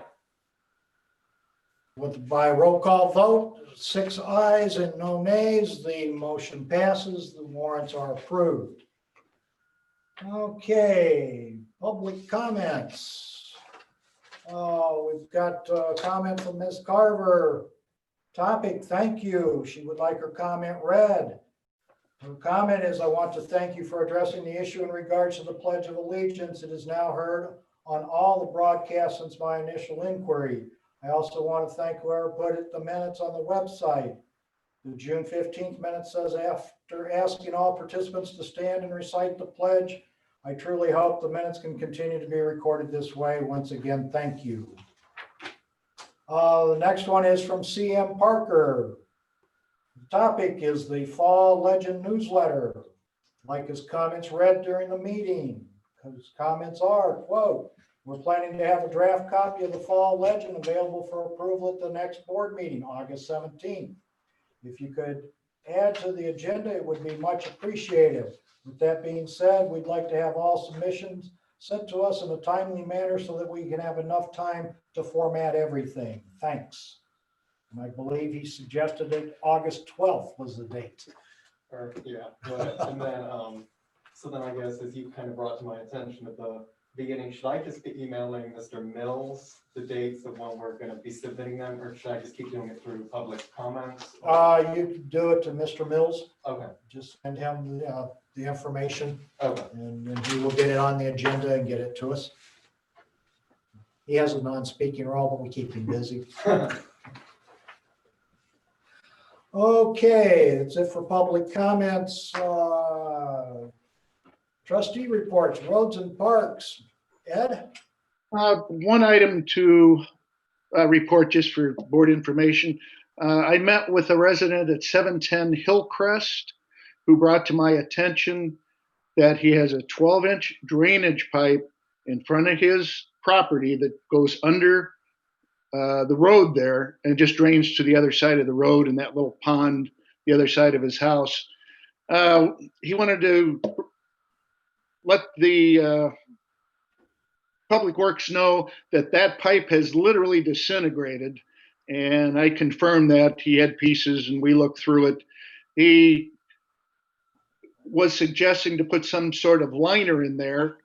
The problem he was concerned with was the road literally collapsing or breaking down, and then that would result in a big expense to the village down the road. Met with Kyle briefly. He said he would recommend putting in, it's about 50 feet of a special type of PVC pipe. Maybe Jeff knows the name of it, that is very crush resistant. It would be easy to do, maybe a $400 job, just a few hours of work. And the opinion was it would be good to do, what's the saying, penny wise, pound foolish. So, yeah, other than that, that's all I have to report. Okay, thank you, Ed. Finance, Don? Oh, yes, I finally got my hands on the payroll and I plan to issue a budget, or at least preliminary to you guys. I may not get the next meeting, I'm going on vacation, but otherwise it would be in 2 meetings, so we can get that wrapped up and put to bed. I will get to you at least the forecast of how bad the revenue looks. I thought that was passed out, and I apologize for not, but I want to get that out to everybody because it was, well, you know, our general fund revenue is only about $1,350,000 or $1,400,000, and we were estimating about a $300,000 hit. So I'll get all that because I really think we need to stop all capital expenditures if we can defer anything right now until we see how some of these taxes and stuff shake out coming to us. That's all I have to say. Okay, thank you, Don. Water and sewer. Joe? I have nothing to report this meeting, sir. Thank you, Joe. Police and public safety, Steve? Just one thing, you'll see that the chief provided for us in our packet is our possibility to upgrade some of the tasers that our officers carry. It would be a $450 expenditure it's 4 tasers. Is that correct, Chief? It's for 3 tasers. And 3 tasers, I'm sorry. Oh, you know what? You're right. Excuse me. You are correct. No, it's 3 tasers. My apologies. 3 tasers would include holsters and cartridges. Yeah, and from what we can see, the chief has worked this out, and it's a very good benefit for us to do this, a very big savings. So I would like to make a motion that we approve the purchase of the 3 additional tasers for $450 for the police force. Second.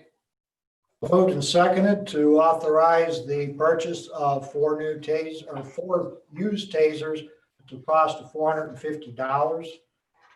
Any further comments, questions, or discussion? Yeah, Chief, was this included in your, the budget information you provided us? Or is this something new? It was not included in the budget. This was a new opportunity that came since the submission of all the budget items. Okay, thank you. Okay, there being no further comments or questions, roll call, please. Mr. Dattley, Aye. Mr. Harney, Aye. Mr. Merkel, Aye. Mr. Nimitz, Aye. Mr. Moreno, Aye. Mr. Zimba. Nay. On a roll call vote of 5-1, the motion so passes. Okay, anything else, Steve? Nothing for me. Chief, anything for you? I do not. Thank you. All right, that's all. All right, thank both of you. Okay, building and environments, Tom? No report. There's no report. Building and zoning, Anthony? 2 things, one funny and one question. So I'll do the question first. I had a resident send me a text asking, since COVID hasn't posted any end date and few people have checks, can the board look into online bill pay for the water bill? I know we talked about it once before.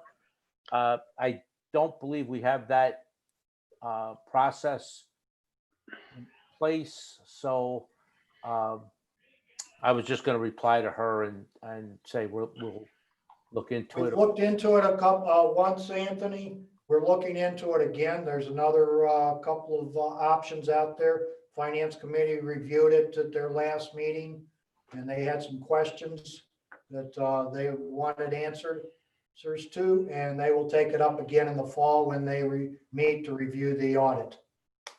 All right, thank you. And then the funny thing was received an email through Village Clerk, and basically it reads, the person would like to request a zoning verification letter, open zoning code violations and variances on a property in the village of Sleepy. Can you let me know the fee for that and a time frame? And the property is, I won't list the whole name of the property, but the address of the property is the number 2 and then the street name. So I thought to myself, I don't know of any residences in the village that are the number 2 on a particular street. So I Googled it, and it comes up as 2, the street name is in Sleepy Hollow, New York. I write back to the person. I said, your address is in Sleepy Hollow, New York, not Sleepy Hollow, Illinois, figuring, less is better. And she wrote me back. She goes, yes, thank you. I don't have an attachment. Can you let me know if there's a fee for the zoning verification letter and a time frame? So I wrote her back a third time. I said, you've contacted the village of Sleepy Hollow, Illinois. Your request for the property address is located in Sleepy Hollow, New York. Contact your local village there. And then she wrote back, oh, sorry, thank you. So being from the East Coast, I've actually crossed the Hudson River on the Tappan Zee Bridge. And to the left of that crossing is the village of Sleepy Hollow, New York. And when I did Google Maps and looked at the property, it's a development property that's right on the Hudson River. It's beautiful, but it's obviously it's not ours. So we are international, as we all know. So I got a chuckle out of that one. And that's all I had on my report. Okay, thank you, Anthony. Okay, move to old business. Old business, Anthony, 505 Stevens Court. Gonna be real, yeah. Is this a neighbor to neighbor dispute? No, it's really not.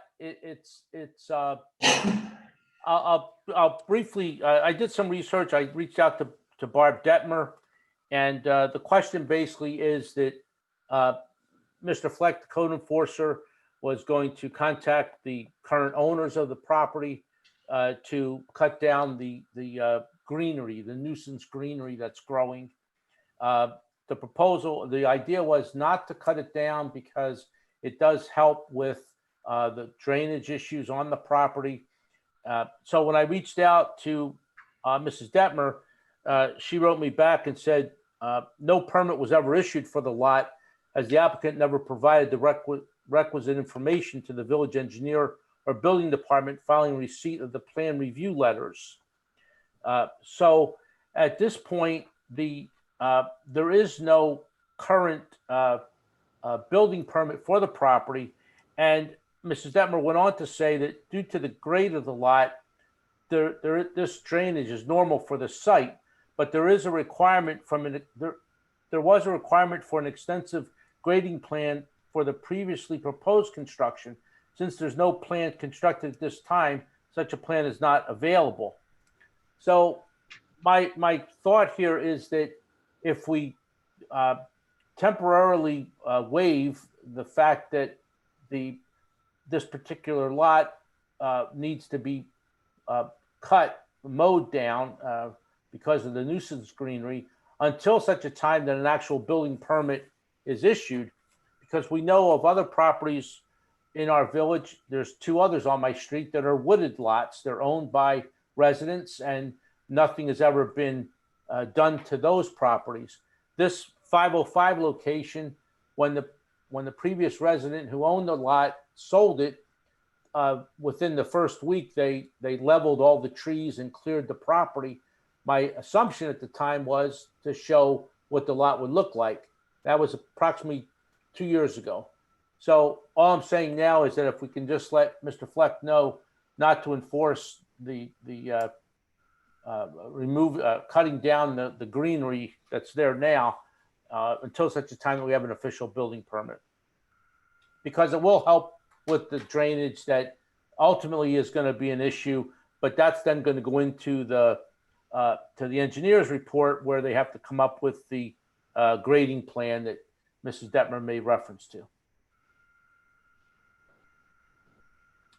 So that's my update on that. So Anthony, so it's basically an unimproved lot now. That's correct. And No. our ordinances only apply to improved lots for vegetation. That's as I understand it. Okay. Can I expand on basically what Tony had there? There was a submittal actually for a plan, and then basically that lot actually has a low spot that actually does not drain. And as part of the requirements for the development of that lot is we were going to require basically no increase of water in that lot and basically that low spot in order to actually help out the surrounding residents. So basically is any development that actually goes in there will actually require some sort of mitigation plan in regards to all the standing water that's actually happening in that low spot. So, thank you, Jeff. So my question would be then, can I just inform through the chief to inform Mr. Fleck that we do not have to issue any code violation in that location? How long are you going to let this go? That nuisance greenery is already about 4 feet high, isn't it? And the lot's for sale. That's correct. It is. When they cut it some months ago, it was about twice as high. And I understand what you're saying, Mark. The for sale sign is on the property, but because it's not a developed property, the same way that, oak trees and other things are growing on lots that are not for sale. It was just a request not to have anything done until such a time that it was approved to be built on. Are any of the other neighbors complaining about the nuisance greenery? No, as a matter of fact, the neighbor that is adjacent to that property, not the previous owner of the property, but on the other side of the property, actually cuts a lawnmower width along the street line, which he cuts along his property a couple lawnmower widths just to kind of keep the edges clean. But there is most of the neighbors that I've spoken to wish the lot to remain as wild as it is until such a time that a house is built on it. And that's because of the flooding issues, correct? Right. Yes, that's primarily based on the fact that the neighbor to the rear of the property gets water in their yard, and that's the request. Well, we don't have any ordinances restricting vegetation on unimproved lots, right? Because there's several down off of Hillcrest that are unimproved that never get mowed or, as far as I know, cited, right? So could we even cite them? I don't think the ordinance specifies. It may be that you've just not enforced it that way. No. When you read I have to look at it. Yeah, it's 4-6-1. Sure. And it basically just says in point under A, cutting and removal of grass, weeds, trees, and bushes. Point number 1 says it shall be unlawful for any owner, leasee, occupant, possessor, or person having any control over any parcel of real estate in the village to allow or maintain or to fail to destroy or remove any nuisance greenery on the property, including the area from the property line to the curb or edge of an adjacent roadway. So I was under the assumption that that's when you have a structure on the property. If that is not true, and it would be for any property, then I would ask that we, and maybe not right now, but at some point we have a exemption for this property until such a time a house is built. And I don't know whether that's a motion or not. So, well, I guess we can, you can decide not to enforce it as to any one property, I suppose, although that's a dangerous, or could be a dangerous precedent. But the ordinance is not written for improved or unimproved lots as it's written now. You can make a case that allowing that kind of growth is a nuisance, whether there's a house on it or not. I understand the neighbor to the east is concerned about the water situation, and all the growth helps that. But the ordinance doesn't call for an exception when it's unimproved. Okay, well, based on that, then that's, what we have on the book, so we would have to follow that requirement, as I understand what you're saying. Believe so. Well, if no one's the code enforcement officer currently works off of complaints. If there's no complaint about it, then perhaps he doesn't issue a citation at this time. And that's as I understand it. It was just the code enforcer approaching the lot and Oh, sure. No, I get it. He saw it and it's really high. So I get it why he would bring it to your attention for sure. There's a ton of them on Hillcrest. Like they're building. Anthony, I hate to ask, is he enforcing the other, I don't want to say vacant, but other lots that do not have houses on them? Is he citing them? I have some communication with the code enforcer. I'm not aware of all the areas that he does cite. So I don't know the official answer to that. The funny part about all that is when my wife and I walk the dog and we're on Darien Lane, there's a shed visible from the street right smack in the middle of the driveway. And Mr. Code enforcer did cite that property, and we're just flabbergasted that there be one in such a visual location. But I'm not aware, Joe, that he's citing other lots on Hillcrest or other streets where this situation also exists.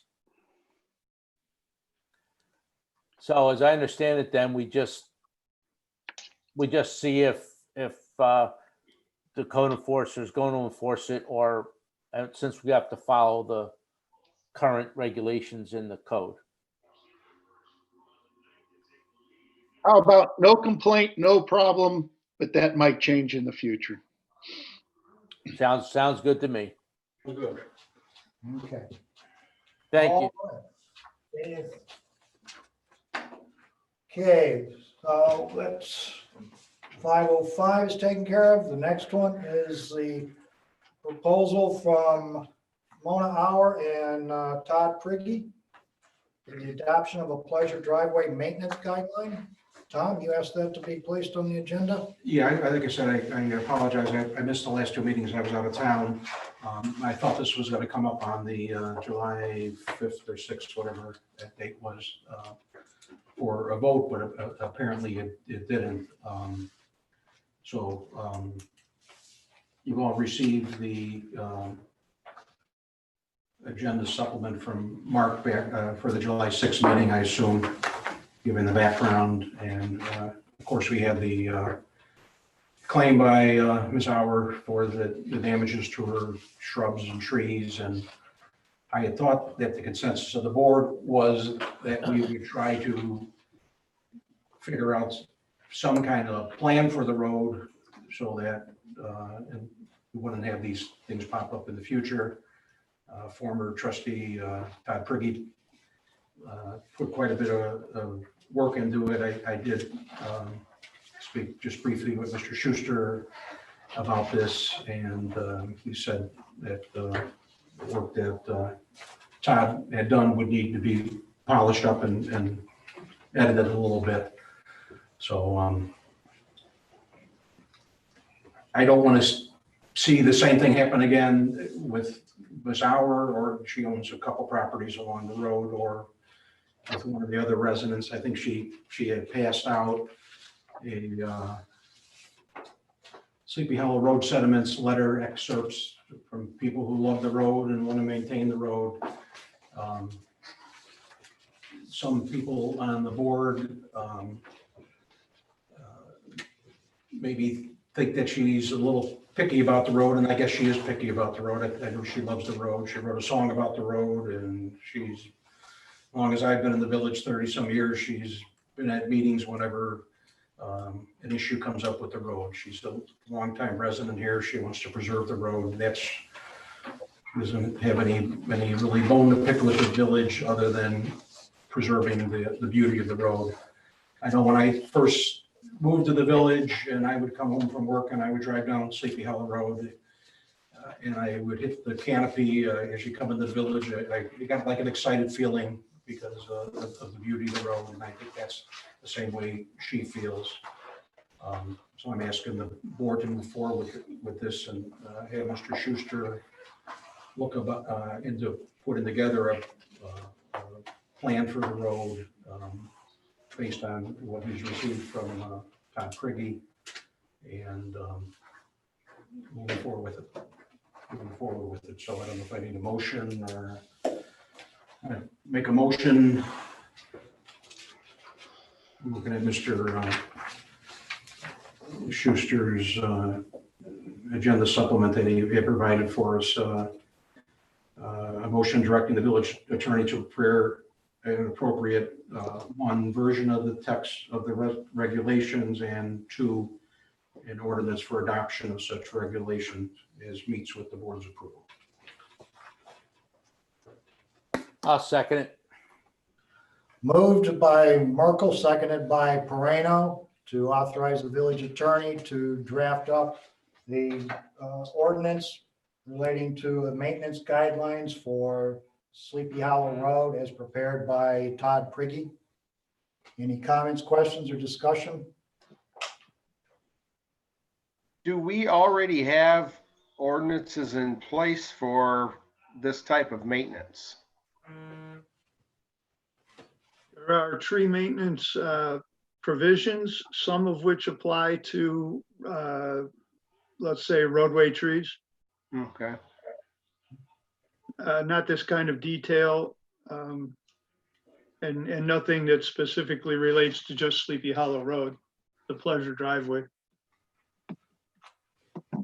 So they would have to dovetail. Okay, thank you. One of the things I think that, we are a unique village, and Sleepy Hollow Road does have its beauty, and just to think of maintaining it for future residents, long after we're all gone, whether we move or whether we go to the other side, I think it's a good idea to have something written. That's my comment. I'd like to say, one, I love Sleepy Hollow Road. I do question doing something with this now for the fact that we are hopefully next year tearing up Sleepy Hollow Road to have it repaved. So I'm not sure how that affects any of that. Just a question I will put out there, considering, there's going to have to be, I'm sure the ditches and the swales are going to have to be recut when they put a new road across there. So is this really the time to do this? Is that going to encumber us more when we get into that road project? Just to give you an idea as far as what the road project entails is as part of the road project is the pavement width, and everything is basically going to stay the same. And basically the only thing that is occurring is just basically the removal of the existing pavement and any culverts that might have deteriorated past, basically if there's major holes in it that might collapse in the future. Basically as part of this, as far as the project that's coming up next year, is there were no plans actually to regrade any of the ditches, just because that would entail a lot more work in regards to there's wetlands along that area, and there's also floodplain in that area. So it would basically be approval of what it takes 6 months would actually be then 2 years, just based off of the amount of wetlands and floodplain that's actually in that area. Thank you. I understand that. The question I have, though, is if we don't do something with this drainage and ditches along Sleepy Hollow Road, does that in turn put the road in jeopardy as far as how the longevity of the road. The as part of the road program also is that some of it'd be basically touched up along the edge where there's actually the standing water. However, any major like complete regrading of that whole route wouldn't take place with that program. It could take place, and it probably does actually need it along that whole area, just based off of some of the conditions of the swale and actually filled in. But as far as hurting the road itself is at the moment, it wouldn't cause any issues. Really, the only issues are just in regards to every once in a while as you see water ponding on the side of the road. And that's basically just due to some areas that have been built up, which we can basically knock down and just allow for a more free drainage towards the culvert that it's actually supposed to go to. Okay, thank you. In my opinion, in a simple, concise statement, these proposed guidelines, as proposed, they'd be a significant burden to our staff, an expense right now that the village can ill afford. The timing of these additional expenses to implement this detailed record-keeping guidelines, it's just not the right time for this. I agree with Ed 100%. And I have to say that, you know, we went through this a few years ago. We had 3 or 4 experts come in and look at us and give us opinions. And those are the current guidelines that Kyle was operating under. And I think some of these would go against the experts that gave us their opinions. So.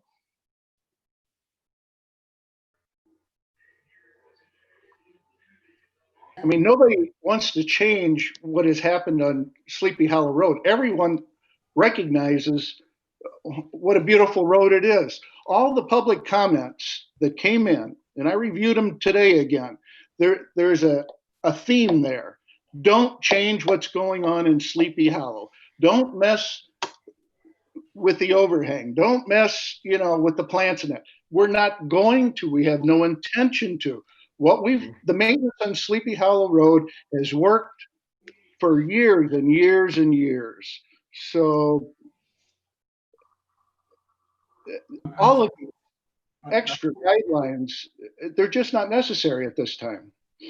Unfortunately, it didn't work, and we ended up with a claim against us that could have ended up into a lawsuit, and it could have ended up costing the village or our insurance company or both of us a lot more money than it did. I think Ms. Howard was generous in accepting the amount of money she accepted for the settlement. So it has happened already. What happened with Kyle and the volunteer going along there was just butchering the trees. And if it happens at another resident, people don't realize that a resident on J. Clay, their property line backs all the way up to Sleepy Hollow Road also. I had thought when we were going through all this with Miss Howard, with the claim she put in, the discussion with the village in this room was to try to put something together so that didn't happen again, and so that there's clear, just like we're doing with the driveways and the culverts and everything else. There's clear rules on what can be done and what can't be done, and that applies not just to putting restrictions on the village, but putting restrictions on the residents, what they can do also.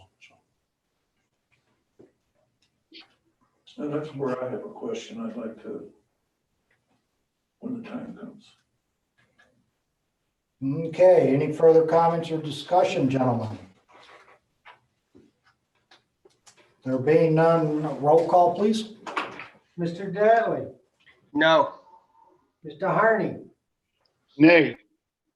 Mr. Merkel, Yes. Mr. Nemeth, No. Mr. Perino, Yes. Mr. Zamba. No. Okay, roll call vote, 2 ayes and 4 nays, the motion fails.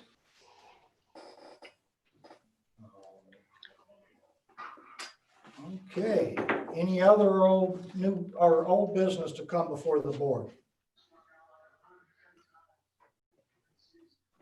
There being no other old business, any new business to come before the board? Motion to adjourn. Second. Moved and seconded to adjourn. Roll call, please. Mr. Dattley, Aye. Mr. Harney, Aye. Mr. Merkel. Aye. Mr. Nimitz, Aye. Mr. Moreno, Aye. Mr. Zimmer. Aye. Motion so carries. We are adjourned. Well, our next meeting is 7:30, Monday, August 17th. We will see you all then. Thank you Good all. night. Stay Have well. a good Good night. night. Anthony, have a good trip. Thank you. Sure.